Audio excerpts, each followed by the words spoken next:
2 Ezra chapter 15, verse 16. For there shall be sedition among men, and invading one another.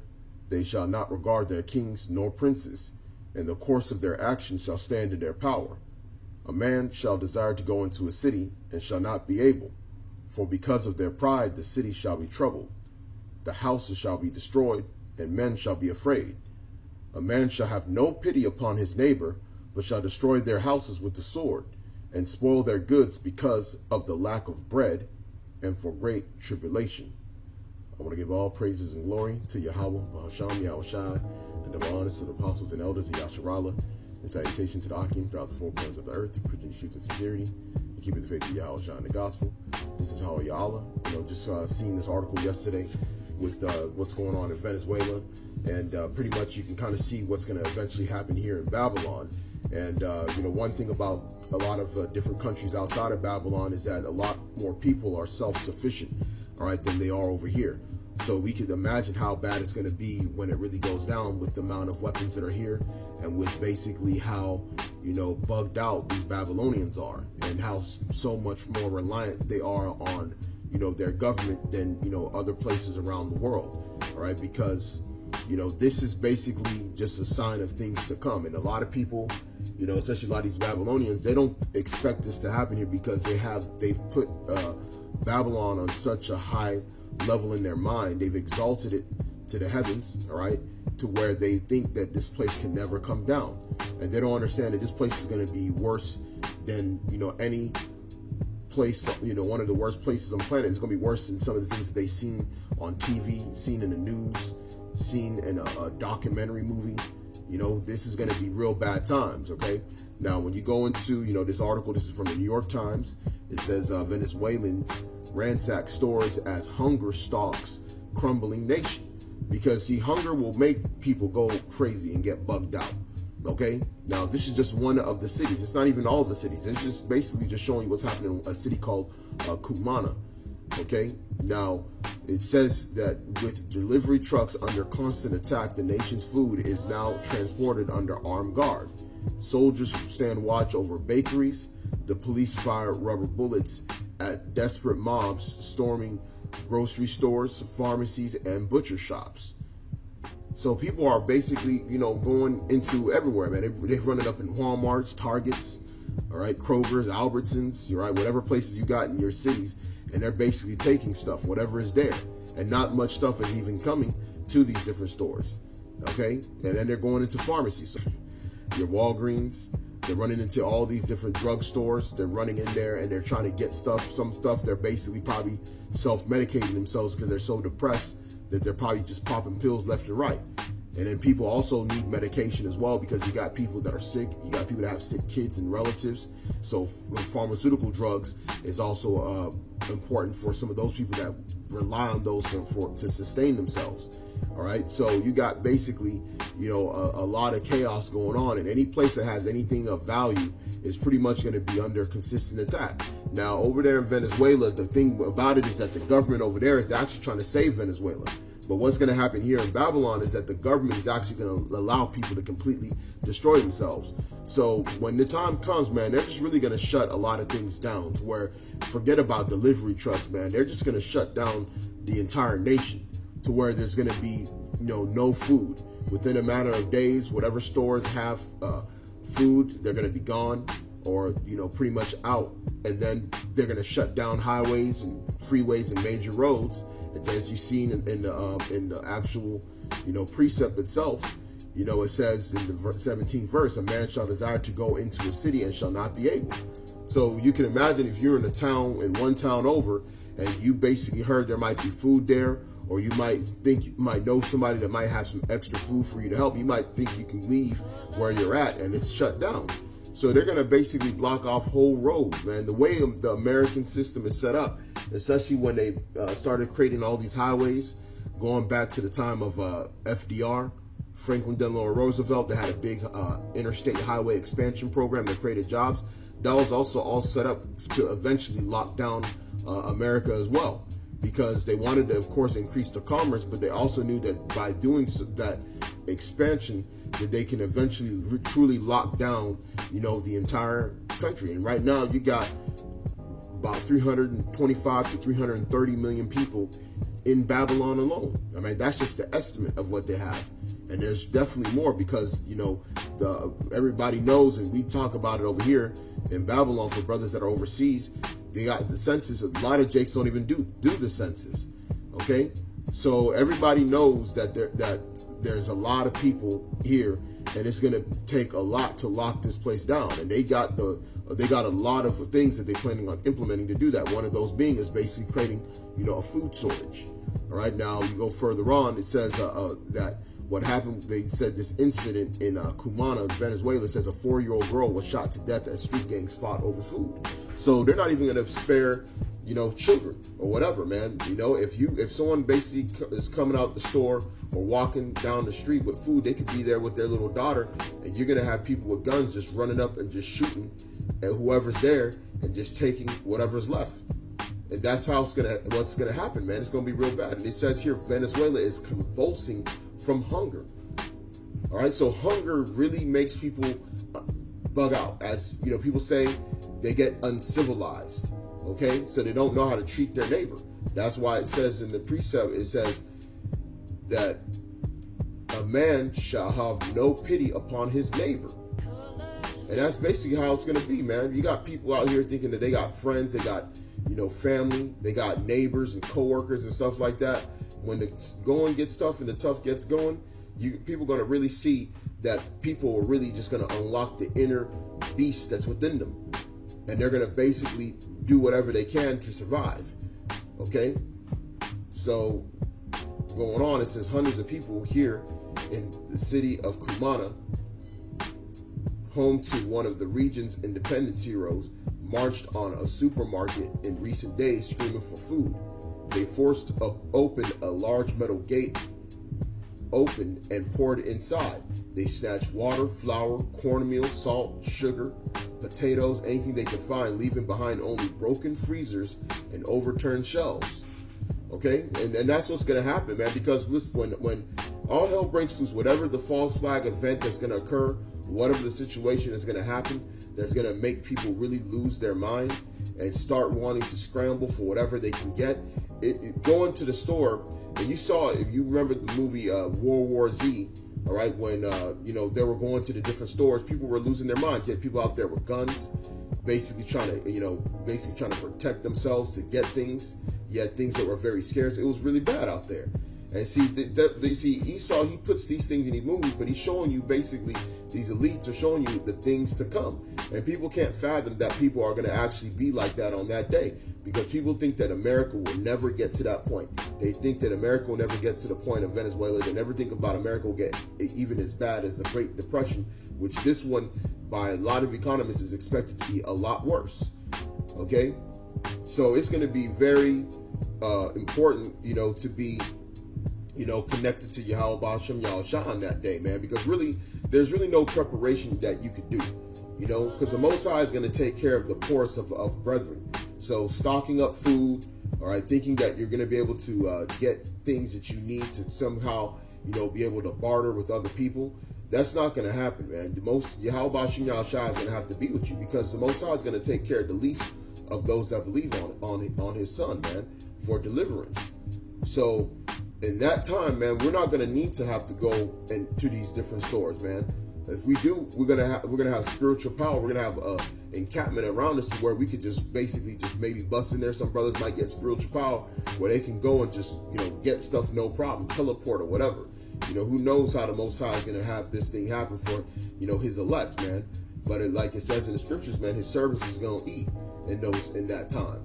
So, we got to have faith that we're going to be able to eat in those days, man, when those days come upon us, because we don't want to be bugged out running back and forth trying to basically survive when the Most High is going to be the one who's going to be able to provide for us. All right. So it says, and they showed that even in the country with the largest oil reserves in the world, it is possible for people to riot because there is not enough food. And food is a major motivator, man. When them belly aches start coming, all right, and that your glucose levels start going down, and you start getting them headaches, and you start getting irritable, and you realize that you ain't got nothing to eat, and then depending on the time of year, it could be very cold, it could be very hot. They can basically shut down everything, the water, the electricity. So there's a lot of different things that could basically lead to people really losing their minds, man. And that's going to happen here, man, because they plan on really, killing a lot of people through, this chaos. All right. Now it says in the last 2 weeks alone, more than 50 food riots, protests, and mass lootings have erupted around the country. Scores of businesses have been stripped bare or destroyed. So being a business owner on that day, it's not going to matter. All these different corner stores, mom and pop shops or whatever, they're going to be basically, taken of everything. No one's going to be, everybody's going to shut down what they have going on in those days. It says at least 5 people have been killed, and I'm pretty sure a lot more. This is probably just an underreporting. It says this is precisely the Venezuela its leaders vowed to prevent. Then it goes into the history, pretty much of back in the time of in the 80s, when they had different economic situations due to low oil prices, and then you had the rise of Hugo Chavez. I'm just going to kind of skip some of that and just kind of get to the more important parts. All right, so now going down here, it says if there is no food, there will be more riots, said Ribelis Henriquez, 19, who waited all day for bread in Cumana, where at least 22 businesses were attacked in a single day last week. So this guy's waiting for bread, and that time people are going to be rationing their food. They'll probably be able to eat maybe, for one meal. They might have to try and have 2 meals a day. They'd be lucky if they can have maybe a boiled egg and maybe a boiled egg and a piece of bread, and maybe one half a cup of water right in the morning, and then maybe try and get some kind of fruit in the evening or something like that if they're able. That's how it's going to be. It's going to be real bad. And he's looking just for bread. He waited all day just for bread. People can't even imagine that, because you go to the store, there's so much bread. You got so many different brands of bread and different, varieties and flavors. And so, people can't imagine waiting all day just for bread. And if you're waiting all day for bread, you're not working. So people are going to have to find out how they're going to survive, man. And the thing about it is, it's going to, take, the Most High to be really with you on in those days for you to survive. Now it says here, but while the riots and clashes punctuated the country with alarm, it is a hunger that remains a constant source of unease. A staggering 87% of Venezuelans say that they do not have enough money to buy enough food. That 87%. The most recent assessment of living standards by Simon Bolivar University found, it says about 72% of monthly wages are being spent just to buy food. According to the Center for Documentation and Social Analysis, a research group associated with the Venezuelan Teachers Federation, in April, it is found that a family would need the equivalent of 16 minimum wage salaries to properly feed itself, because that's the inflation. So imagine, bread or basically being 16 times what it is now. Everything that you buy now being 16 times worth what it is.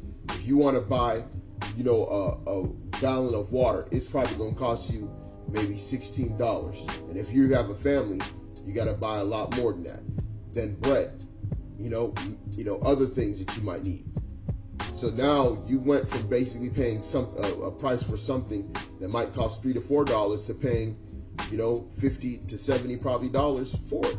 And that's the type of times that could be coming in, that it could be coming in very quickly, because all it's going to take is just devaluation of the dollar and basically bringing in that collapse, and that's going to lead to a bunch of layoffs. People are going to be without jobs. People are going to basically realize that they don't have enough, and they're going to basically lose it. It says, ask people in the city when was the last time they ate a meal, and many will respond, it was not today. So you got people going a whole day without eating a meal. A whole day without eating a meal. And then you can imagine if you have kids got to eat. They got to eat. Adults can sometimes go without a meal for a whole day or two. But you got people, especially here in Babylon, they can't go a few minutes without putting something in their mouth. So imagine just them being without food just for 6 hours. They're going to lose it. Then 12 hours, what about a full day? So it ain't going to take long, just based on the way the food system is here. for people to start losing it and just basically taking whatever they can get from other people, man. And it says among them, Lady Cordova, 37, and her 5 children, Abran, Delinice, Elenice, Meliani, Javier Luis, ages 1 to 11. On Thursday evening, the entire family had not eaten since lunchtime the day before. So they went, but that's like 30 to 36 hours without eating. And this is Thursday evening, so they hadn't ate since Wednesday at lunchtime. The entire family. When Miss Cordova made a soup by boiling chicken skin, see, she boiled chicken. She was boiling chicken skin and fat, and she had found for a cheap price at the butcher. So she didn't even get chicken. She just boiled chicken fat and skin. Okay? I mean, this is getting real serious, bro. And this is a woman with 5 kids. She probably don't got a man. Probably with the violence over there in Venezuela, she might either be just a single mother with kids from different men, or her old man might be dead or bugged out or gone. Who knows? So see, y'all, these women are gonna have to understand that a lot of these women are really gonna have it hard, man. Because see, when that system was pulled away, that Esau, they're basically who's been the father, okay, or the daddy in their household for a lot of these women that rely on the system. When he pulls the plug and he steps away, ain't no Jake that is trying to survive on his own, in those days gonna come and take care of you and your 5 kids. And see, they don't understand. Our people don't understand what the hell is about to come upon them, man. It says, my kids tell me they're hungry, Miss Cordova said as her family looked on, and all I can say to them is to grin and bear it. Other families had to choose who eats. Lucila Fonseca, 69, has lymphatic cancer, and her 45-year-old daughter, Vanessa Furtado, has a brain tumor. Despite also being ill, Miss Furtado gives up a little food she has on many days so her mother does not skip meals. I used to be very fat, but no longer, said the daughter. We are dying as we live. Man, see, bruh, man, I'm telling you, Akim, bruh, this stuff is about to get real, man. And this is just already going, man. This is like the brother said, on the block, man, that this is a psyop, right? This is a psyop right now, man. They're trying to see how people are going to react and how things are going to go. They want to know which group of people are probably going to be able to survive and how they're going to survive. Are men going to band together in rogue groups? Are they going to be able to be able to survive? How are things going to go about? How are they going to go about surviving? Right now, they are already rising up over there in Venezuela against their local government officials, right? So that's already happening. That's sedition among men, okay? So, man, you can see that, man. That's some serious stuff. Her mother added, we are now living on Maduro's diet. No food, no nothing. Economists say years of economic mismanagement worsened by low prices for oil, the nation's main source of revenue, have shattered the food supply. Sugar fields in the country's agricultural center lie fallow for lack of fertilizers. Unused machinery rots in shuttered state-owned factories. Staples like corn and rice, once exported, now must be imported and arrive in amounts that do not meet the need. And this is all created by Esau, man. The bankers, all right, all these different, geopolitical powers around the world. They're the ones who create this, because inflation is really set by the central bank or the world IMF. They put the inflation on Venezuela and basically cause it to where all these things end up happening. It doesn't happen they talk about mismanagement of funds. All they got to do is just devalue, your currency, and that voila. Now you got all these problems. It's a trickle-down effect that affects all areas of economy. Okay, so there's really nothing that Maduro could have done. Okay, this was bound to happen. This was bound to happen this way. All right, because it was all set up for it to happen around this time, man. And it says, in response, Mr. Maduro has tightened his grip over the food supply using emergency decrees. he signed this year. The president must put most food distribution in the hands of a group of citizens brigades loyal to leftists. A measure critics say is reminiscent of food rationing in Cuba. They're saying, in other words, you get food if you're my friend, if you're my sympathizer, said Roberto Briceño Leon, the director of Venezuelan Violence Observatory, a human rights group. But that's how people are going to get it, because if you're a friend of the New World Order via that chip, that's how someone's going to get food. Eventually, that's what they're going to have to, they want to roll out. And that's going to come here, you know, for all these scoffers that don't believe that the RFID chip, all right, is the mark of the beast. They're going to be starving, and the Most High is going to allow them to see those times to come, and they're going to basically go into line, and they're going to take that chip in order to survive. Okay? And it says it was all a new reality for Gabriel Marquez, 24, who grew up in the boom years when Venezuela was rich and empty shells were unimaginable. And, you know, I know some Venezuelans, you know, that I either went to school with, you know, or that I worked with. And, you know, they grew up in that lavish times, man. They grew up, you know, basically in that oil boom, you know, some of them being able to send their people over here. If you know anything about some of these, you know, Venezuelans, a lot of these Venezuelans tend to have more, you know, money than a lot of the other, you know, Latin American countries, man. So a lot of times you'll see Venezuelans, a lot of them be living, you know, more of a middle class life, because a lot of them were able to benefit from that oil boom. Some of them were able to go to school, go to universities, learn English, become bilingual, and they easily are able to survive when they come here to Babylon. You know, so you got a lot of them that they grew up with, you know, with that type of, you know, upbringing to where they wouldn't even have imagined this type of stuff happening. Now Venezuela is the most violent country, you know, on the planet, man. You know, I mean, overnight. And see, that's the type of stuff that happens, man. People thought that things were going to continue going as was, but the way it's set up, it was set up for them to have this crash. Now you got a guy who grew up with those times, which, you know, a lot of Jakes are still suffering. They always suffered, even during the boom. Okay, now he could be a Spaniard, he could be an Edomite. You know, I don't have picture of him. I don't know the dude, but they going into pretty much how it used to be. All right, it says he stood in front of a destroyed supermarket where the mob had arrived at Cumana, an endless expanse of smashed models, boxes, and scattered shells. A few people, including a policeman, were searching the wreckage for leftovers to take. So you're even going to have policemen searching for stuff. So all these people that are going to be, you know, there for your protection, they're going to be there looking out for themselves and their family. Okay? And they're going to be able to take what they want from you as well. So, hey, man, this is going to be like I say, it's a dog-eat-dog world in that day.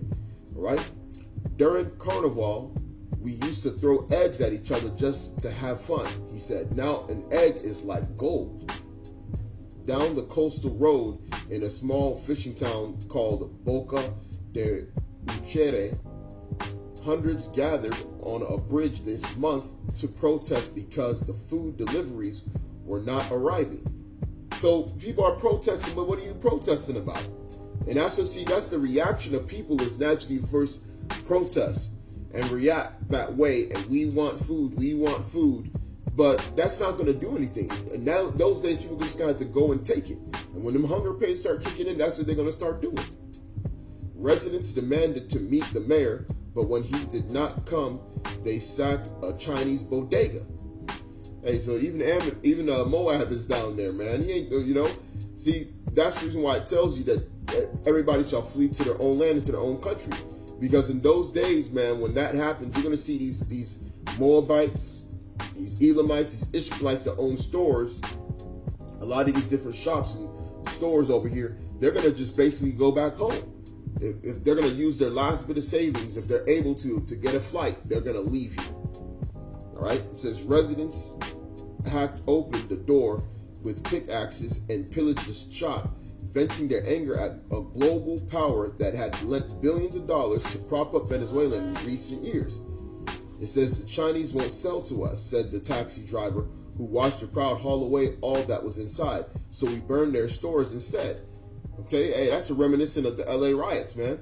So all these different stores, man, all these different stores that's owned by these heathens that are around Jake, man, they're going to be ransacked and basically plummeted, man. All right, so what it says here, Mr. Maduro, who is fighting a push for a referendum to recall him this year over the country's decline, said it was political opposition that was behind the attacks on the stores. They paid a group of criminals, brought them in trucks, he said on Saturday on television, promising compensation to those who lost property. He says at the same time, the government also blames the shortages on the economic war, in which they accuse wealthy business owners of hoarding food and charging exorbitant prices, creating artificial shortages to profit from the country's misery. Which this is something that Amalek was good at doing, because what Amalek would do, these banking families, the Rothschilds, all these different families, they would actually do the same type of thing where they would, bankrupt these countries, and they would basically get a lot of things from people, and then when they were able to turn back that country around, they began to be the people that pretty much owned everything, because everybody was selling whatever they had, and basically, they would basically be able to hoard all this different material and gain because they could afford to do so, whereas other people couldn't. So it left them at a greater advantage, man. So this is the type of stuff that goes on. And I guarantee those so-called rich business owners are all Edomites. You can guarantee that. It says it has left shop owners feeling under siege, particularly those who do not have Spanish names. Look how we are working today. Maria Basmagi, whose family immigrated from Syria a generation ago, pointing to the metal grate pulled over the window of her shoe store. So you got a Syrian over there, okay?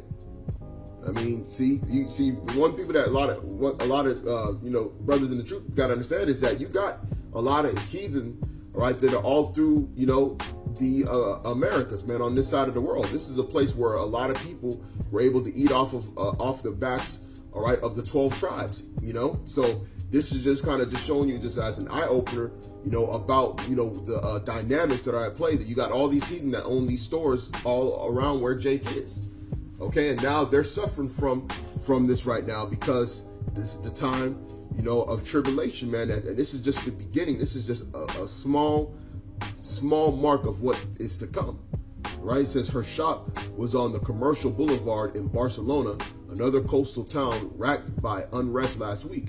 At 11 a.m. the day before, someone screamed that there was an attack on a government-run kitchen nearby. Every shop on Miss Basmagi's street closed down in fear.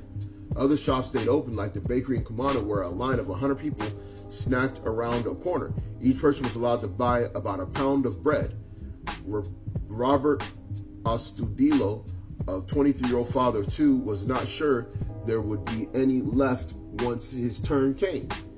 He said he still had corn flour to make arepas, a Venezuelan staple, for his children. They had not eaten meat in months. So his children had not eaten meat in months, man.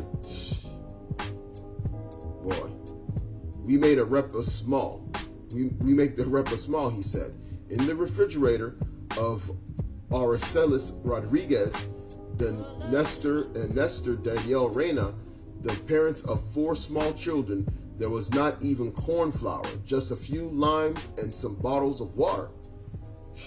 Bruh, I'm telling you, man, this is going to be tough times, man. And to brothers out there, that, don't have children, that's just a lesser thing you got to worry about. So brothers that do have children, the Most High, if a man's part of the elect, then it's meant for the Most High to deliver his child in those times and to provide. The Most High is going to do that. But it just shows you just the stress that it takes for, having kids, man.